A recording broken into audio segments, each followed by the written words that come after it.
خصوصا على سيد الرسل وخاتم الأنبياء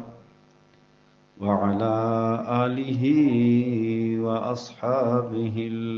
الأتقياء.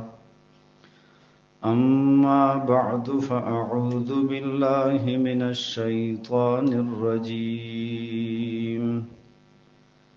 بسم الله الرحمن الرحيم. ومن يرد فيه بإلحاد بظلم نذقه من عذاب أليم.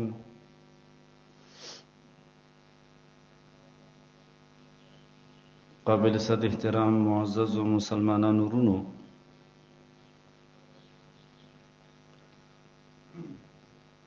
ماستاسو مخ کی دی اولسمی سپاره سورة الحج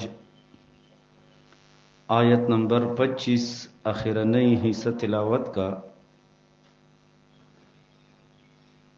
پدے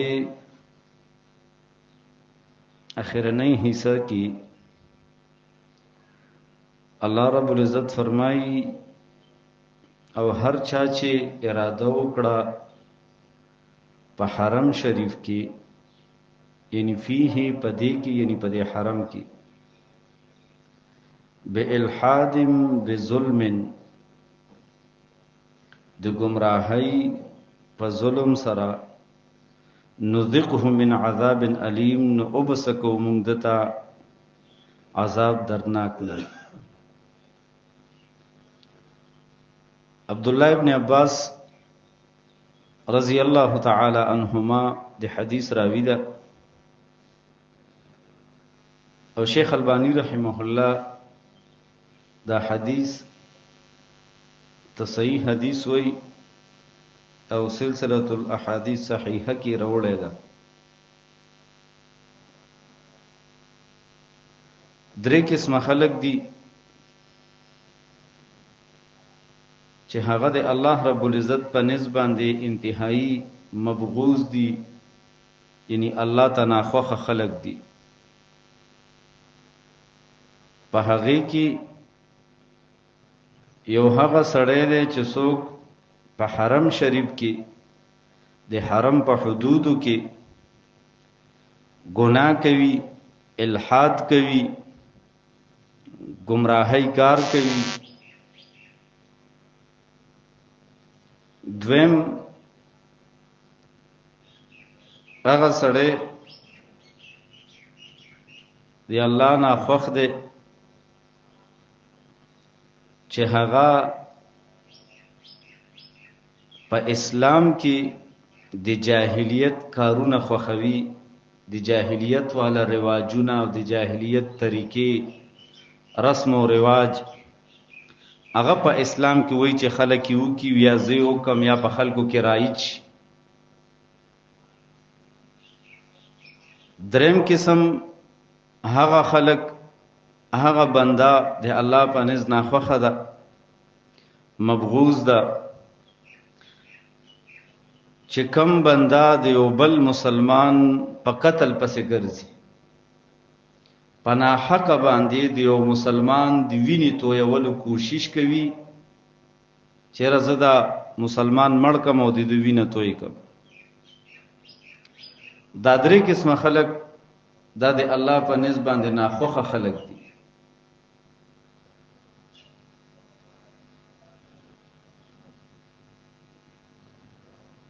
او د دې قسمه خلکو په نورو روایاتو کې بدی بیان شوی دی او د چا په قرآن کریم کې تذکرہ شوی ده. اول نمبر چې په حدیث کې کم سړی د الله ناخوښه دی چې کم په حرم کې الحاد کوي، ملحد فی الحرم. د دې مختلف صورتونه دي او قرآن کریم کې الله رب العزت د دې وضاحت کو چې څوک په حرم کې د الحاد کوشش کوي، د گمراهی او د ظلم او د نافرمانی او د گناه، الله فرمای چې صرف اراده یې مو کې اراده کول خو ډیر غټه خبره ده. نو الله فرمای دردناک عذاب به ولا ورکم. عزتمند په حرم کې الحاد شیخ ابن باز رحمه الله د عربو یو لوی عالم د اوس زمانہ کې تیر شوی دی مفتی اعظم د سعودي عرب شیخ ابن باز رحمه الله وی په حرم شریف کې او د دې په حدودو کې د الحاد مختلف صورتونه دي خو بعضی گناهونه او بعضی الحاد او بعضی معاصی داسې دي چې لکه مطلب سر ډیر لوی درجه والا دي وسلک دی غي نه کم دي لکه مثال په تور باندې د حرم په حدودو کې یو سړی د مور او پلار نافرمانیو کی اغازه کی مور او پلار نافرمانی اسم گناہ ده گناہ کبیره ده حقوق الوالدین اکبر الکبائر کی نبی علیہ السلام ذکر کړی دي په لوی گناهونو کې او چې د حرم په حدودو کې وکي نو دا ملحد فی الحرم حسابيږي ځکه بعض گناه بهرم غټوي خو هغه په بعض مقاماتو کې کول به دغه درجه نورم شي غټش لکه مثال په تور باندې یو ګناه ده چې بهر سړی کوي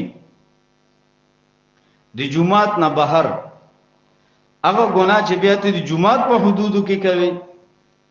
نو بیا نورم هغه غټه شي ځکه دا زه دا چوکاټ د دې سیز نه ده دا پاک ماحول ده دا پاکه حصہ ده نو پدې کې کبه ته ورکوټي ګناه کوي نو هغه د بهر د غټه ګناه غونتی وي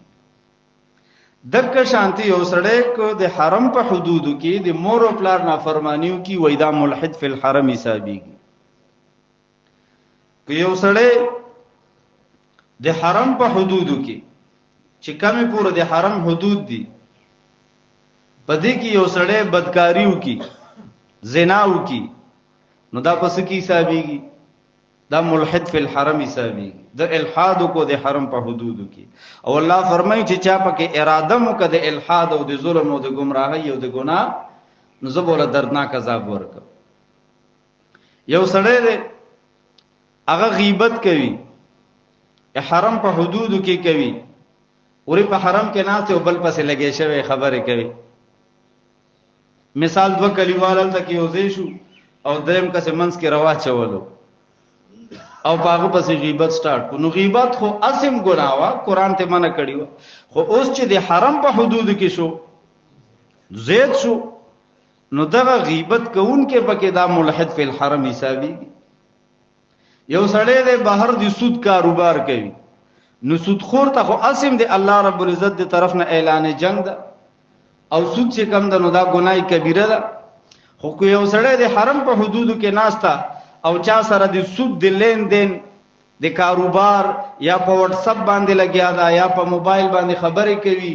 او کاروبار او بزنس د سود او د غیر لین دین کوي غستل خرڅول کوي نو دا د حرم په حدودو کې ناشتا او د سود خبرې کوي د سود کار کوي دا ملحد فی الحرم حسابيږي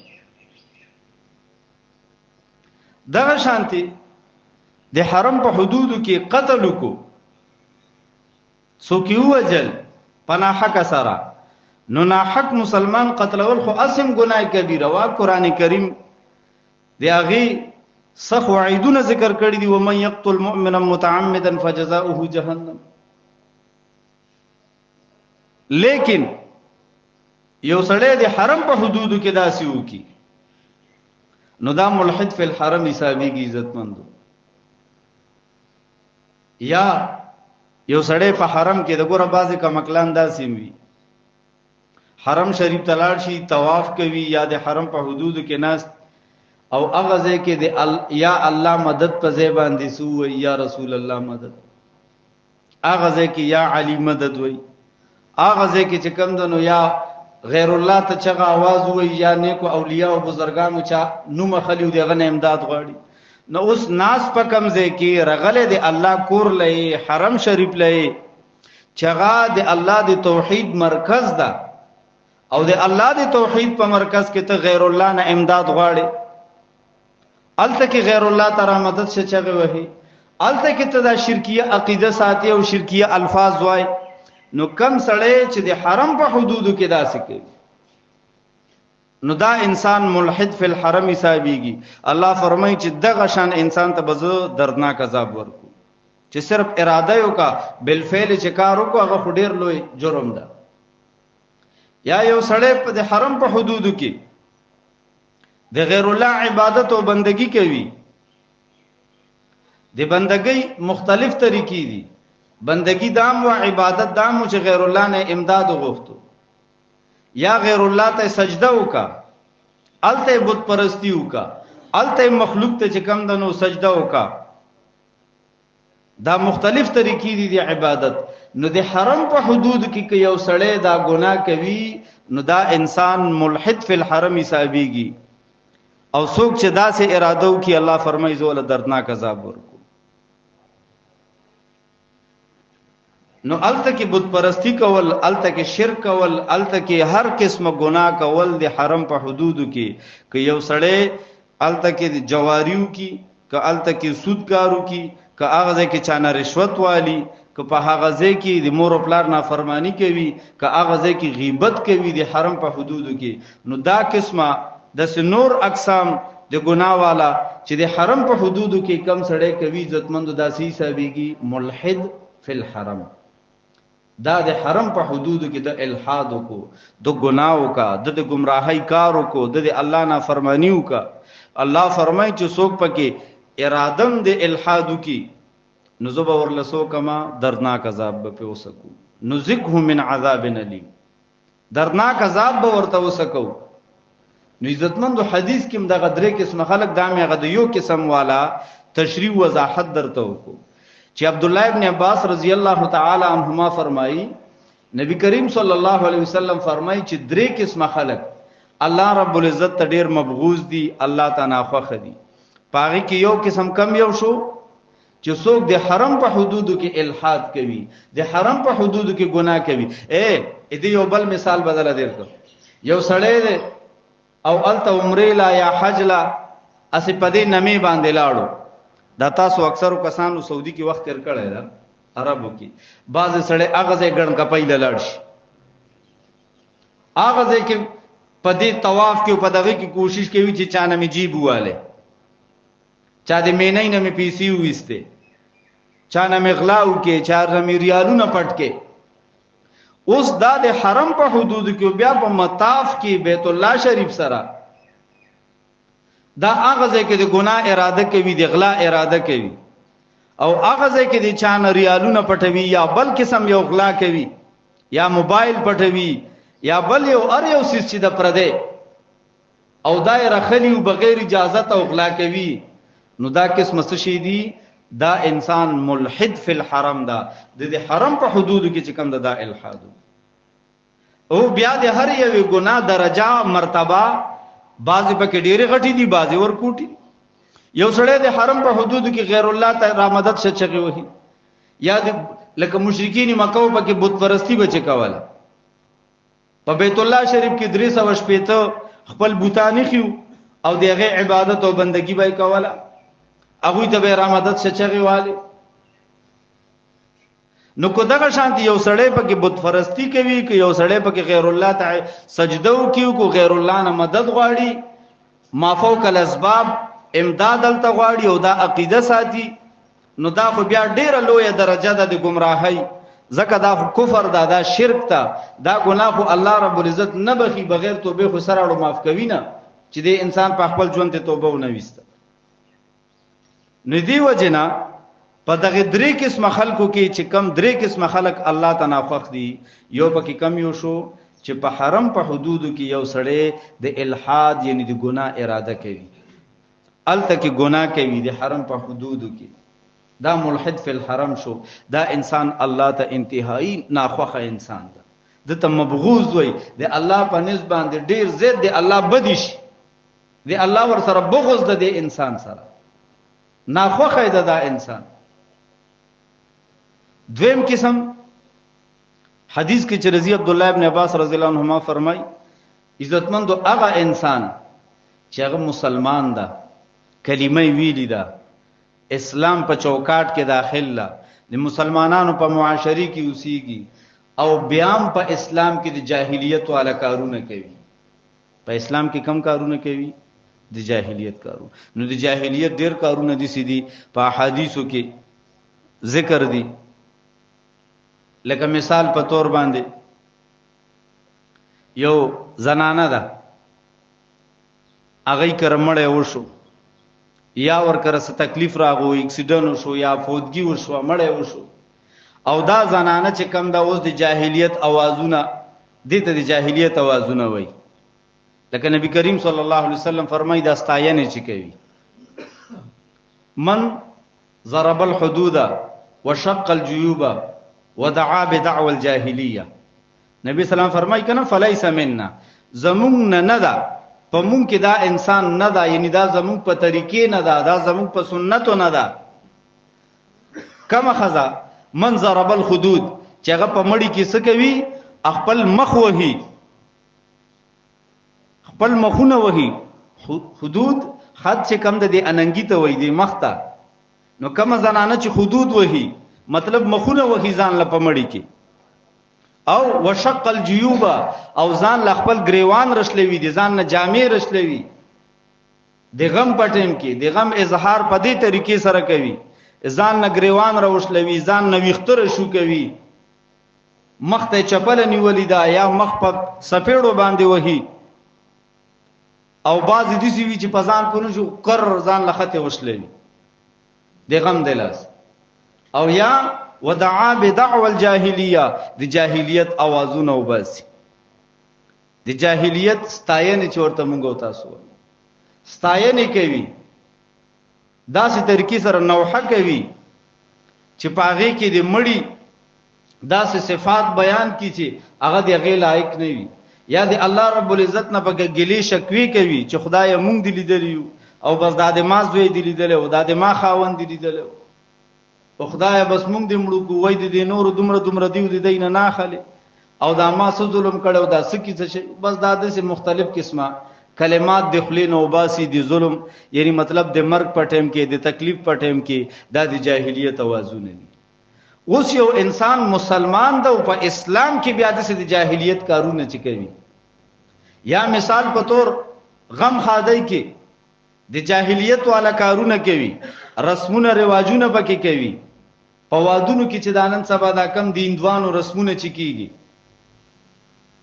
دا د جاهلیت کارونه دي. دا مونږ او تاسو چې دا الکان په دې کټونو کې وچتو په خبره پوه شوي او به غاړي کې ورته سری واچي وسخر ته پخپو کې پریوزي ټټیږي ورته دا ټول کارونه د جاهلیت کارونه دي. په دې کې چې دا کم دا د مهندی والا رسم کیږي دا د نکریزو والا دا د نشخو والا دا ټول غ دیندوانو طریقې دي عزتمندو. نن زمونږ او تاسو د نوجوانانو د مونږ او تاسو په کلی کې په معاشره کې په محلي کې په خادو کې همدا کیسې شروع دي دا د جاهلیت کارونه دي. نو ګوره دا قسم خلق الله تعالی خو خدیجت مندو چې کوم خلق دا طریقې رایج کوي او دا غواړي چې دا په کلی کې خوري شي دا کارونه عام شي او دا د جاهلیت والا کارونه عام کوي سو نو کغه په خادای کې کغه په غم کې دي کغه په عامو زندګۍ کې او په عام معاشره کې په عام ژوند تیرولو کې څوک د جاهلیت کارونه د جاهلیت طریقې د اسلام نه علاوه نور چې څومره تور طریقې دي رواجونه دي او دا سيزونه عام کول غواړي او کوي نو دا قسم خلق الله تعالی خوخه خلق دي. دا کم درې قسم خلق چې الله بدی شي پاغي کې دویم قسم دغه د عزتمندو چې په اسلام کې د جاهلیت کارونه خوروي او دا خوخوي چې په خلکو کې د داسې شي دا د عام شي. دریم قسم هغه مسلمان چې کلمه ویری دا مسلمان دا او دا لګي د بل مسلمان دی ویني تویول کوشش کوي دغه ویني تویوي په ناحقه قاتل جوړيږي قتل کوي دیو مسلمان دی ویني تویول کوشش کوي لګي چې چرته به مکمل او شي چانس به ملاو شي چر د افلانې ول مو د ویني تلک مو دا قتل کوي نو دغه پناه حق سره قتل کوونکې دا قسمه د الله پناه خوخه خلقو کې د عزتمندو دا قاتلان چې څوک قتل کوي او دا خو دومره عظیم جرم ده، دا خو قران کریم ښکارا ذکر کړی ده. ومن یقتل مؤمنا متعمدا فجزاؤه جهنم، سوره مائده کې الله فرمایي چا چې ومن یقتل مؤمنا، چا چې یو مؤمن قتل کو متعمدا په قصدن سره، یعنی د قتل اراده مو با اراده قتل گزار په کو هغه قتل کو، دا قصدن قتل ده چې ته ولي او چې یو زدا سړی پس نو ټوپک راغسته دو چې ته ملاو شو ولمه، نو دا په قصدن سره دا چا چې قتل کو دی مسلمان. ومن یقتل مؤمنا متعمدا، الله فرمای فجزاؤه جهنم، د دې بدله څه شه ده، د دې قاتل د پاره د دې قتل بدله جهنم. فجزاؤه جهنم خالدا فيها، همیشه به دا قاتل پس کې پروت وي په جهنم. بل الله رب العزت فرمای خالدا فيها وغضب الله عليه، دی الله غضب وي په دې قاتل، ولعنه دی الله لعنت وي په دې قاتل باندې. او بل واعد له عذابا عظیما، الله فرمای ما دې قاتل لپاره لوی عذاب تیار کړ چې دین علاوه نور څومره عذابونه ول الله تیار کړی. نو دا قصدن قتل کون کې د یو مسلمان دغه کوشش کوي دغه دی ویني تو یولو، نو چې څوک هم دا کوشش کوي عزتمندو، دا انسان دی الله انتهایی ناخوخه انسان دی. دا قاتل انسان، دا ویني تو یون کې انسان، دا دی الله ناخوخه ده. دا درې قسمه بس اخرنۍ خبره کوم، درې قسمه خلق الله تعالی خوښ دي. نن موږ د بیان خلاصه دا شو، کم کم څوک چې په حرم کې د حرم په حدودو کې ګناه کوي، الحاد کوي، ملحد فی الحرم ورته وي، یغه تفصیل مونږ ذکر کو. دویم قسم چې یو سړی مسلمان ده او په اسلام کې د جاهلیت کارونه کوي، د جاهلیت کارونه خو خول غواړي چې دا د خلکو کې عام شي، رسمونه، رواجونه، بدعات وغیرہ. او دریم قسم هغه مسلمان چې هغه د بل مسلمان دی ویني تویول کوشش کوي پناه حقه. دا درې قسمه خلق دی الله نه خوښ دي. الله رب العزت دې مونږ او تاسو دې نه وساتي. اقول قولي هذا